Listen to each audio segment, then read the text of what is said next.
우리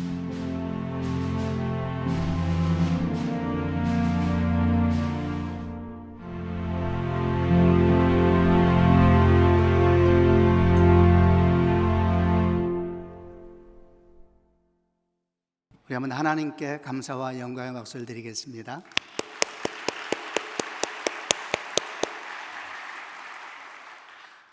우리 가운데 계신 주님을 찬양합니다. 항상 그러하듯이 주의 은혜가 우리 가운데 가득 넘칩니다. 그 은혜가 오늘도 우리를 돕고 우리 내면을 돕고 우리가 기도하는 모든 삶의 자리를 덮는 축복이 있기를 바랍니다. 잠깐 여러분을 바라보는데 제 마음에 떠오르는 생각이, 주님께서 제자들을 세상에 보내시면서 양을 이리 가운데 보냄 같도다 그랬는데, 우리가 맞이하는 목회 현장, 또 우리가 맞이하고는 교회라는 현실이 참 많은 도전을 주고 있고, 우리를 하여금 많이 고민하게 만들고 엎드려 기도하게 만들고, 오늘 우리가 주제로 잡은 것처럼 정말 깨어있지 않으면 우리가 어디로 가고 있는지, 무엇을 하고 있는지 잊어버릴 만큼 혼란스러운 시대를 살고 있다는 생각이 듭니다. 그래도 주께서 우리의 길이시고 진리시고 생명이시니까 그 주님과 함께 걸어가면은 날마다 주의 영광을 보는 참 복된 사람이요 은혜로운 사람이 바로 우리가 될 줄로 믿습니다. 그 은혜가, 그 축복이 우리가 기도하는 모든 자리 가운데 지금도 그러하고 앞으로도 가득 넘치기를 소망하고 축복합니다.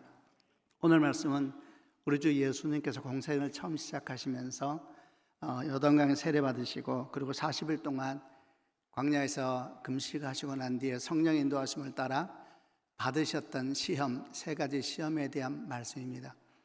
이 시험과 함께 공생애가 본격적으로 시작이 되고, 또 공생의 마지막 십자가에 갔을 때 아주 비슷한 시험이 반복되는데, 그때도 주께 십자가 못 박혀 죽어가고 계실 때 밑에 진행하던 사람들이 조롱하면서 말했습니다. 네가 만약 하나님의 아들이라면 내려와 보라, 그래야 믿겠노라. 흐름을 보게 되면은 공생을 처음 시작할 때 사탄이 미혹했던, 네가 만약 하나님의 아들이라면, 이 미혹이 십자가 상까지 계속 이어진 걸 볼 수가 있고, 그것만이 아니고 오늘 본문을 보니까 시험이 다 끝나고 난 다음에 사탄이 잠시 떠났다, 얼마 동안 떠났다, 이렇게 성경이 말씀하고 있는 걸 보면은 3년 공생의 시간 동안 한 번도 빠지지 아니하고 어쩌면 하루도 빠지지 아니하고 계속된 미혹의 시험이 이 시험이 아니었을까, 이렇게 생각이 됩니다. 그런 면에서 본다면 우리 또한 주께서 부르셔서 주의 종으로 삼으시고 우리 인생을 주께 드리기 결정했으니까, 우리 또한 예수의 뒤를 따르는 주의 제자가 되기로 결정했으니까 우리에게도 날마다 쉬지 아니하고 주 앞에 가는 그날까지 이 시험이 반복될 것이다 여겨집니다. 그래서 이 시험을 많이 묵상하고 생각해야 됩니다. 저도 개인적으로 목회를 하면서 지나온 시간보다 남은 시간이 훨씬 짧습니다. 그래도 끝없이 저는 목회자로 부름받은 것이 아니라 복음의 사람으로 부름받았고, 목회자는 그 시간 동안 내게 주어진 역할을 내가 진실하게 하고 있는 것이니까 주 앞에 가는 시간까지 이 시험은 계속될 것이다, 이런 마음으로 아주 소중히 여기고 생각하고 바라보는, 또 기도의 제목이 되는 말씀이기도 합니다. 이 말씀을 함께 나누면서 여러분도 우리가 날마다 오는 미혹이 무엇인지 생각하고 깨어서 승리할 수 있는 그런 하나님의 종들이 다 되기를 바랍니다. 3가지 시험을 간단하게 정리해보면, 첫 번째 시험은 네가 만약 하나님의 아들이라면 이 돌을 명하여 떡이 되게 하라 라는 시험이었고, 두 번째 시험은 천하만국을 보이며 말하기를 내게 절하면 이걸 네게 주리라 라는 시험이었습니다. 그리고 세 번째 시험은 성전 꼭대기에 세우고 말하기를 네가 만약 하나님의 아들이라면 뛰어내려봐라, 하나님이 너를 위하여 그 사자를 명하사 너를 지키게 하시리라, 또한 그들이 손으로 너를 받들어 네 발이 돌에 부딪히지 않게 하시리라. 이 3가지 시험이고, 이에 대한 묵상은 다양하게 또 각자에게 주실 것이라고 여겨집니다. 제게 주셨던 마음들을 나누고자 합니다. 첫 번째 시험, 네가 만약 하나님의 아들이라면 이 돌들에게 명하여 떡이 되게 하라 라는 시험을 어떻게 받아야 될 것인가. 많은 분들은 돌이 떡이 되게 하라 라는 시험에 대해서 주목을 하고, 또 그렇게 주목하는 것은 대단히 의의가 있다고 생각을 합니다. 지금 주님은 40일 동안 줄이신 뒤니까 얼마나 배가 고프시겠습니까? 그런 주님에게 오셔서 돌이 떡이 되게 하라 이야기했으니까 이 미혹은 대단히 시의적절합니다. 우리에게 큰 시험이죠. 우리도 목회를 하고 살면은 정말 우리에게 소중한 가치를 쫓아가는, 그게 우리 길임에도 불구하고 당장 내 앞에 있는 어려움들, 당장 내 눈에 보이는 것들, 삶의 현실들, 생존들, 이런 것들이 우리에게 계속 다가오게 되니까 이것이 시험인 것이 분명합니다. 근데 저에게 다가왔던 것은 그거보다도 그 앞에 있었던 네가 만약 하나님의 아들이라면 이라는 말이 더 제게 깊이 다가왔습니다. 저는 이렇게 들렸습니다. 네가 정말 하나님의 아들이라면 증명해 봐라. 네가 이 돌을 떡으로 바꿀 수 있다면 내가 너를 인정해 줄게. 이렇게 말하는 소리처럼 들렸습니다. 우선 우리가 이 세 가지 시험을 생각할 때 잊지 말아야 될 것은 성경은 매우 문자로 평면적으로 기록되어 있습니다만 사탄이 한 소리입니다.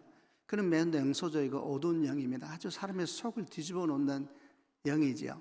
불쾌하게 만들고 언짢게 만들고 매우 자존심 상하게 만들고, 이게 이제 사탄이 우리 안에서 또는 우리 주변에서 일하는 방법이니까 이 사탄의 음성을 들을 때 매우 불쾌한 음성으로, 매우 상하는 음성으로 우리 속 사람을 뒤집어 놓으면서 자존심 상하게 하고 사람을 그냥 무너지게 하는 이런 소리로 말하고 있다는 걸 생각하면서 이 말씀을 묵상해야 될 겁니다. 그는 말합니다. 네가 정말 하나님의 사람이라면 증명해 봐라. 네가 너를 증명해 봐라. 사실 이 시험은 이때만 아니라 십자가에서도 있었다 그랬습니다. 십자가에서 주께서 못 박혀 돌아가시고 계실 때에 지나가는 사람들이 밑에서 이를 보면서 냉소적으로 말했습니다. 네가 만약 하나님의 아들이라면 십자가에서 내려와 봐라. 그래야 믿겠노라. 자기도 구원하지 못하면서 딴 사람을 구원한다 하는구나. 참 기가 막히구나. 이러면서 아주 또 마찬가지입니다. 아주 사람의 속을 뒤집어 놓고 자존심 상하게 하고 영혼을 그냥 무너지게 하는 이런 냉소적인 소리로 그때도 그렇게 말을 했습니다. 저는 이 첫 시험을 이렇게 받아들였습니다. 너를 네가 증명하라. 네 존재를 네가 증명해보라 라는 시험이요 미혹으로 받아들였습니다. 결론적으로 주님은 어떻게 반응하셨는가? 사람의 떡으로만 사는 것이 아니라 하나님의 말씀으로 사는 것이다 이렇게 하시면서 단숨에 이 미혹을 거절하였습니다. 주님이 이것이 미혹인 걸 아셨던 겁니다. 이게 바로 시험이라는 걸 아셨던 겁니다. 단번에 거절해 버리셨습니다. 저는 이 모습을 생각할 때마다 이런 생각을 하곤 합니다. 얼마나 지금 불쾌한 상황입니까? 아주 불쾌한 영이 기분 나쁘게 냉소적으로 비웃으며 하고 있는데, 아주 그런 말을 들으면 제 속이 상하고 뒤집어지기 때문에 저라면은 그냥 돌을 떡으로 만들어 버리셨으면 안 됐을까? 돌을 떡으로 만들어 버려서 사탄의 코를 납작하게 해버리면은 이 사탄이 깨갱하면서 야, 이번엔 함부로 건드리면 안 되겠구나, 이러면 즉시 꼬리를 감추고 도망가지 않았을까?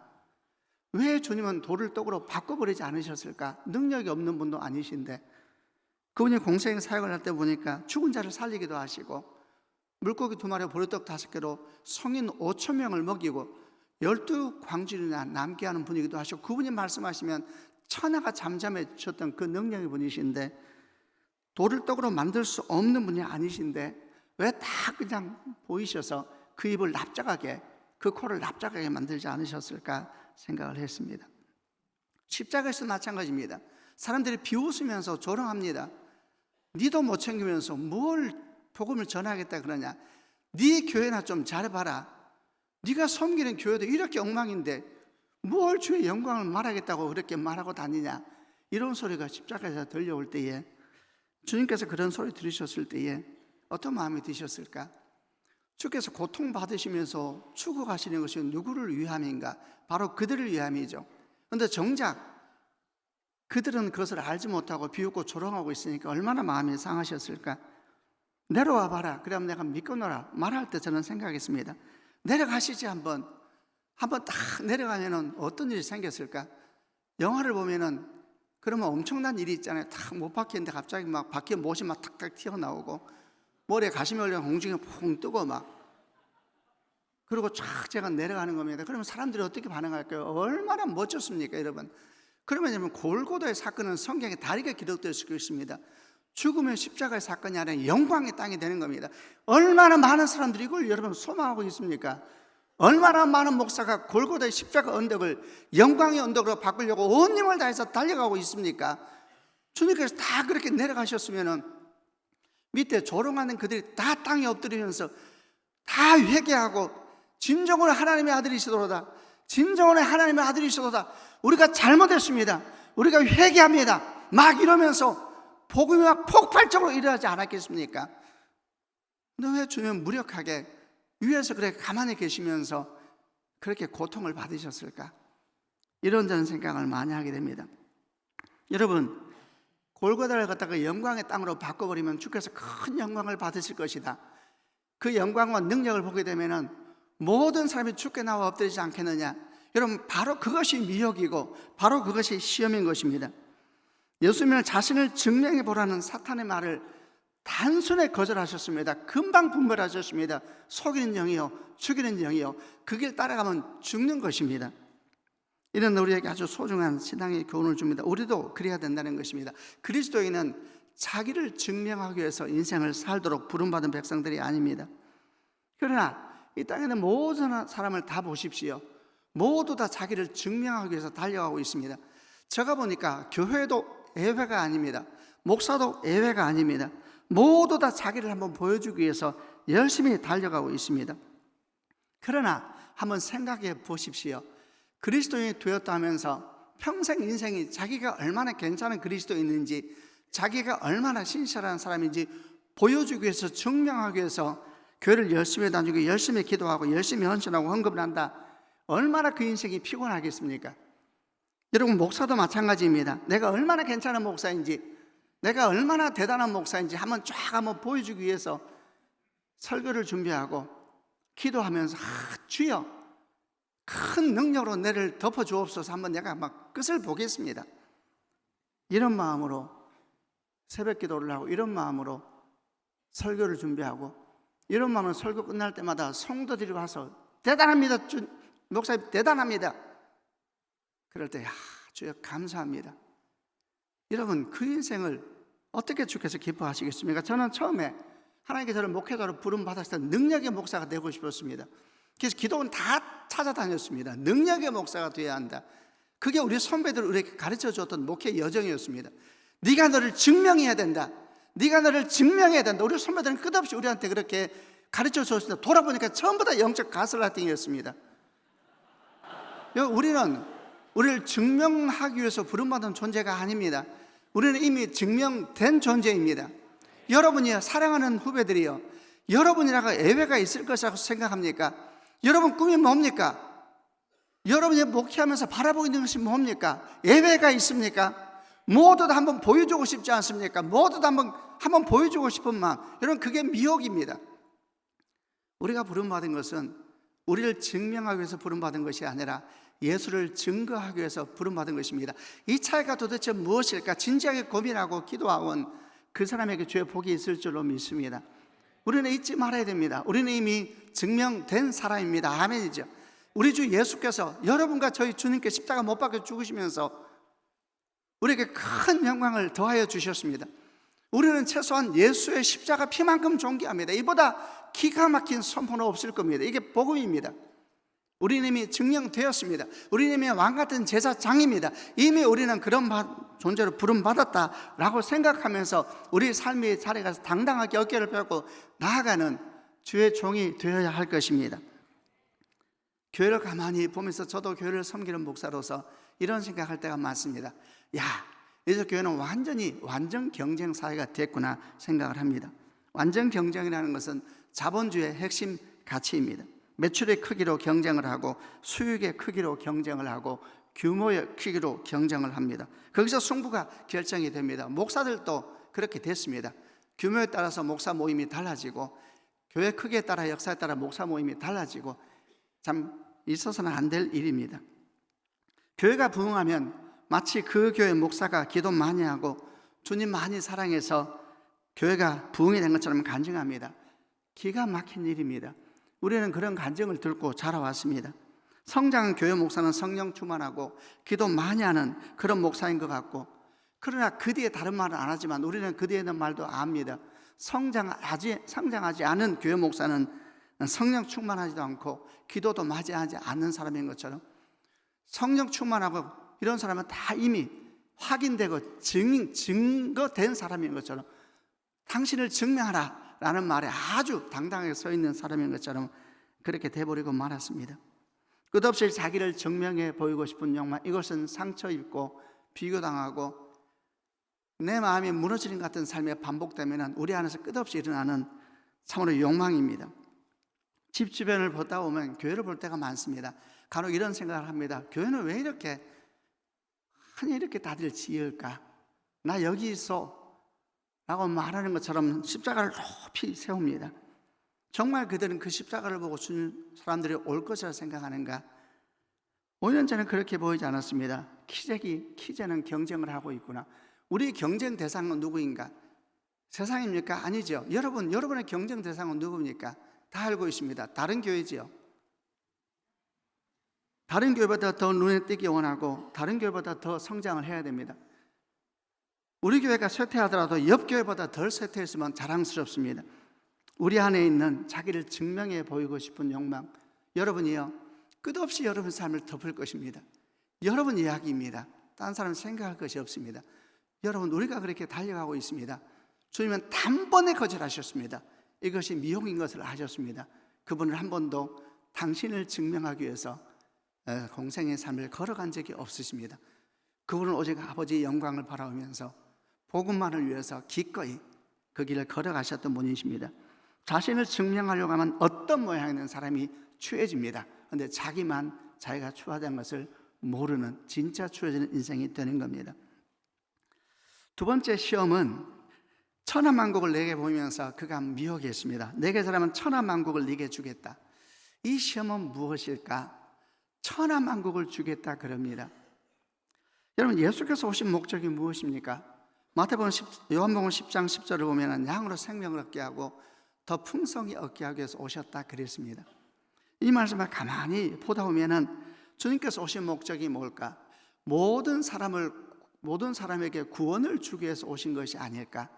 모든 사람을 행복하게 하기 위해서, 모든 사람을 위해서 오신 것이 아닐까? 이렇게 이제 노래가 흘러갈 때가 있습니다.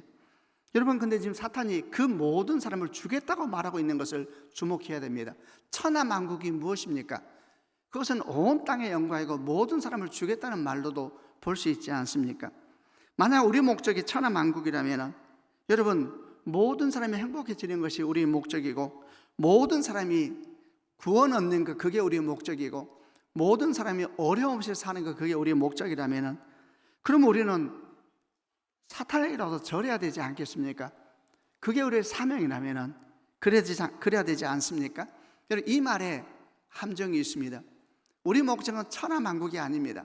우리 목적은 모든 사람을 구원에 이르게 하는 것도 아닙니다. 그냥 지혜롭게 잘 생각해 보시길 바랍니다. 우리 목적은 사람들도 아닙니다. 우리 목적은 교회도 아닙니다. 우리 목적은 오직 예수 그리스도, 그분만이 우리 목적이 되셔야 합니다. 우리 목적은 오직 십자가에 달리신 예수 그리스도, 그분만이 우리의 목적이 되셔야 합니다. 요한복음 12장을 보면 마리아의 향유옥함 이야기가 나옵니다. 마리아가 주의 영광을 진짜 보았습니다. 오빠 나사로가 죽은 자 가운데 살려난 사건을 경험하면서 마리아는 정말로 내세 미래만 바라보는 신앙에서 하나님이 내 앞에 서신 것을 알게 되는 극적인 전환을 경험하게 되었습니다. 그러고 난 다음에 예수께서 오셨다는 소리를 들었을 때 그는 귀한 나드 향유옥합을 가지고 와서 곁들여서 예수의 머리 있고 발을 씻겨주는 이런 상황이 요한복음 12장에 기록되어 있습니다. 그때 이 장면을 보고 아주 화를 냈던 사도들이 다 그랬습니다만 대표적으로 가룟 유다가 소리를 질렀습니다. 왜 이렇게 허비하느냐? 300데나리온에 팔아 가난한 자들에게 줄 수 있었겠다 이러면서 가난한 자라고 하는 아주 절대 명제와 같은 이야기를 쑥 가지고 들어옵니다. 그때 성경은 이것이 잘못된 묵상으로 가지 않기 위해서 바로 막아버리시죠. 그건 도적이다. 이래서 우리가 잘못된 묵상을 하지 않도록 바로 막으셨는데, 그러나 우리는 이걸 보면서 여러 가지 생각을 하게 됩니다. 가난한 자 얘기를 합니다. 참 많이 생각하게 하는 본문이죠. 정말 마음 상하는 본문입니다. 사실 이 향유옥합은 우리가 아는 것처럼 그 당시에 귀한 손님 오면 옥합으로 향유를 떨어뜨리곤 했습니다. 씻어주고. 문제는 왜 화를 냈냐? 너무 비싼 게 문제인데 그 비싸다는 값어치 상대치는 대상의 가치하고 연결되어 있었습니다. 그날 그것에 로마 황제가 들어왔다면 가룟 유다가 뭐라고 말했을까요? 부족하다. 이게 향유 이거밖에 없느냐? 더 비싼 거 없느냐? 더 비싼 거 없느냐? 이분이 누군지 아느냐? 외쳤겠죠. 이 가련한 가룟 유다는 예수 앞에서 예수님 앞에서 예수를 평가하면서 이 귀한 향유옥합 이렇게 허비하느냐 이렇게 소리 질렀죠. 예수 가장 가까이 있었던 사람입니다. 기가 막힌 일이죠. 도대체 예수님을 어떻게 생각하고 계셨길래 그렇게 모욕적인 은사를 그 앞에서 할 수 있을까? 근데 거기에 가난한 자들이라고 하는 이야기를 쑥 가지고 들어옵니다. 예수님께서 이 여인을 방어하시면서 보호하시면서 이렇게 말하죠. 복음이 전해지는 곳마다 이 여인이 한 일도 전해지리라. 놀라운 말씀했습니다. 이 여인이 말이, 이 행동이 복음이다 이렇게 말씀한 것이죠. 이건 무슨 말씀을 하시는 것일까? 저는 이렇게 받아들였습니다. 구제사역이든 긍휼사역이든 아니 그 어떤 사역이든 간에 궁극적인 목적은 오직 예수이십니다. 그분이 목적이 되지 않으시면 우리 모든 선한 사역은 반드시 길을 잃어버리게 되어 있습니다. 우리 목적이 뭡니까? 우리는 왜 섬깁니까? 가난한 자가 우리의 목적이 됩니까? 아닙니다, 여러분. 가난한 자가 목적이 되면 바로 그 목적이 당신의 헌신을 흐트러 버릴 겁니다. 무엇이 목적이냐가 우리 헌신의 순수성을 확인해 주는 겁니다. 사람의 목적인 사람은 사람 때문에 반드시 상처받고 그 헌신이 엉키게 되어 있습니다. 우리가 수고합니다. 무엇을 위해서 그렇게 수고합니까? 오직 예수만이 우리 목적이 되셔야만이 예수의 생명력이 우리 헌신 가운데 들어오면서 그 헌신이 순수해지고 보호받게 되고 오직 주만이 영광을 받으시는 순결한 헌신이 될 수가 있습니다. 우리가 가난한 자를 위해서 부름받았습니까?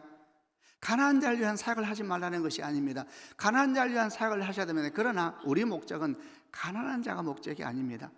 그게 목적이 되면 여러분은 그들 때문에 상처받을 것입니다. 아무리 헌신해도 사람이 변하지 않을 때에, 아무리 헌신해도 고마움을 모르는 그들을 볼 때 여러분은 상처받고 허비했다 이렇게 말하겠죠. 분노하겠죠. 나의 헌신을 몰라준다고 마음이 상하겠죠. 아니면 알아주면 자랑스럽게 간증하겠죠. 그러나 예수를 위해서 그에게 나눈다면 우리는 아무것도 자랑할 것이 없습니다. 주께서 내게 주신 것이 얼마나 큰데 내가 무엇을 헌신했다 한들 여러분 그것을 자랑할 수가 있겠습니까? 마태복음 25장을 보게 되면 지극히 작은 자에게 한 것이 곧 내게 한 것이다 이런 마음으로 다 주님을 위해서 사는 겁니다. 우리는 왜 자녀를 양육합니까? 주님을 위해서 양육해야 됩니다. 왜 결혼합니까? 주님을 위해서 결혼해야 됩니다. 왜 돈을 법니까? 주님을. 너무 당연합니까 여러분? 진정 당연합니까? 주님을 위해서 하는 것입니다. 자녀를 위해서 열심히 기도합니다. 그러나 자녀가 목적이 되면 반드시 그 자녀 때문에 교회의 그 기도는 멈추게 될 겁니다. 목적이 어디냐에 따라서 기도의 생명력은 결정됩니다. 주님을 위해서, 주님을 위한 자녀 기도를 해야 됩니다. 주님께서 우리의 목적이 되셔야 됩니다. 그럴 때에 내가 기도하고 헌신하는 그 교회가 나를 실망시키고 그 성도가 나를 무너지게 하더라도 나는 상처받지 않습니다. 오직 주의 영광을 위하여. 누가 이깁니까? 내가 이길 겁니다. 왜? 나는 주를 보고 있으니까. 두 번째 시험은 오직 주님을 위하여서, 오직 주님을 위하여서 모든 걸 다 해야 된다. 속지 말아야 된다. 어떤 사역도 오직 주님을 위하여서. 그러지 않으면 여러분은 여러분이 했던 그 사역 때문에 무너지게 될 것이고 그 헌신 때문에 무너지게 될 겁니다. 무너진다는 얘기는 마음상에서 그걸 떠난다는 얘기만이 아닙니다. 우월해지고 우쭐해지고 그런 일이 생기게 되는 것입니다. 세 번째 시험 뭡니까? 성경 꼭대기에 세우고 이르기를 네가 만약 하나님의 아들이라면 뛰어내려라. 그러면서 시편 91편 말씀 가져옵니다. 기록되어 있다. 하나님이 너를 위하여 사자들을 명하사 너를 지키게 하시리라. 그들의 손으로 너를 받들어 네 발이 돌에 부딪히지 않게 하시리라. 이것도 마찬가지입니다. 이 말을 하는 영이 아주 냉소적입니다.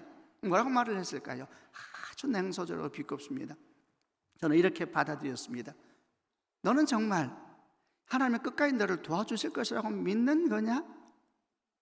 너는 정말 하나님이 네 기도를 다 들어주실 것이라고 믿는 거니? 야, 너는 정말 주께서 네 헌신과 수고를 진심으로 기뻐하면서 내 인생을 마지막까지 책임져 주시고 네 자녀와 네 가문을 그렇게 복 주실 것이라 진짜 믿는 거니? 아주 비웃고 냉소적으로 묻는 모습을 상상하면 됩니다.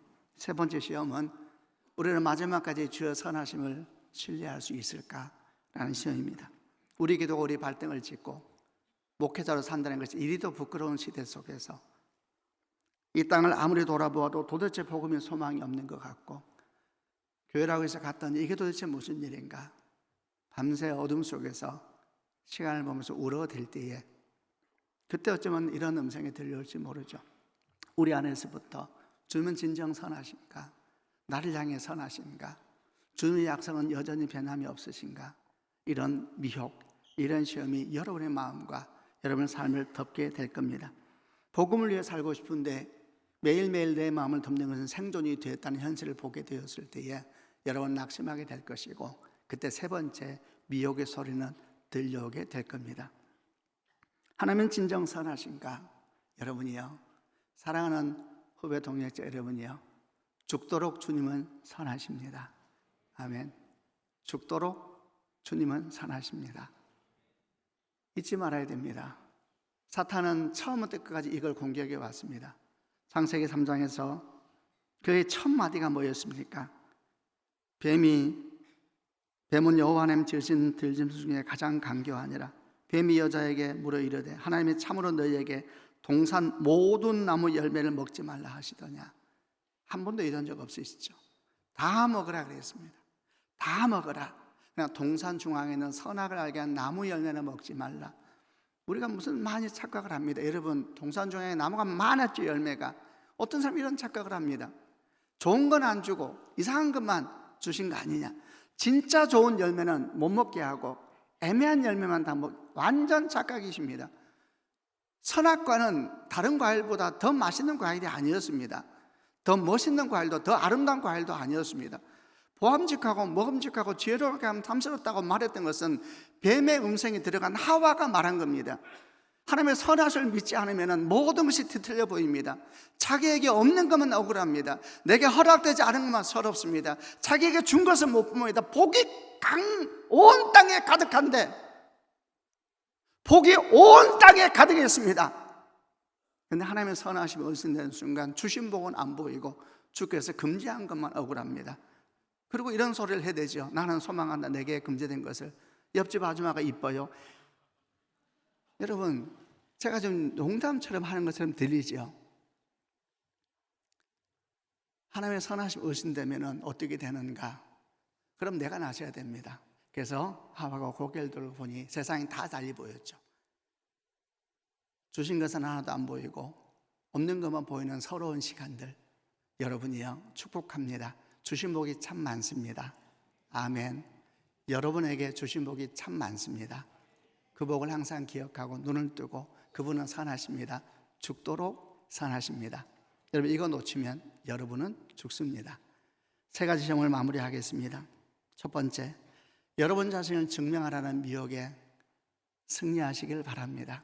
우리는 이미 증명되었습니다. 우리는 예수를 증거하라고 부름받고 보냄받았습니다. 두 번째, 예수만이 모든 사역의 목적이 되시도록 많이 생각하십시오. 이게 뭘까 많이 생각하면 복이 있을 것입니다. 세 번째, 죽도록 주님은 선하십니다. 그분의 선하심이 의심되면 여러분은 죽습니다. 주의 은혜가 여러분과 함께 하시기를 바랍니다. 제가 기도하겠습니다. 하나님 아버지, 우리를 주의 종으로 부르셔서 이 선지동산에서 이렇게 시간을 보내게 했습니다. 우리는 떨리고 우리는 두렵고 우리는 주님의 이름을 부릅니다. 주 앞에 헌신한 그날부터 주 앞에 가는 그날까지 이 시험이 반복되는 걸 알기에 날마다 깨어서 주 앞에 엎드려오니 주여 은총을 베풀어 주시고 주의 귀한 백성들이 깨어 승리하는 주님의 거룩한 제자들, 그런 종들 다 되게 하여 주옵소서. 예수님 이름으로 기도합니다. 아멘.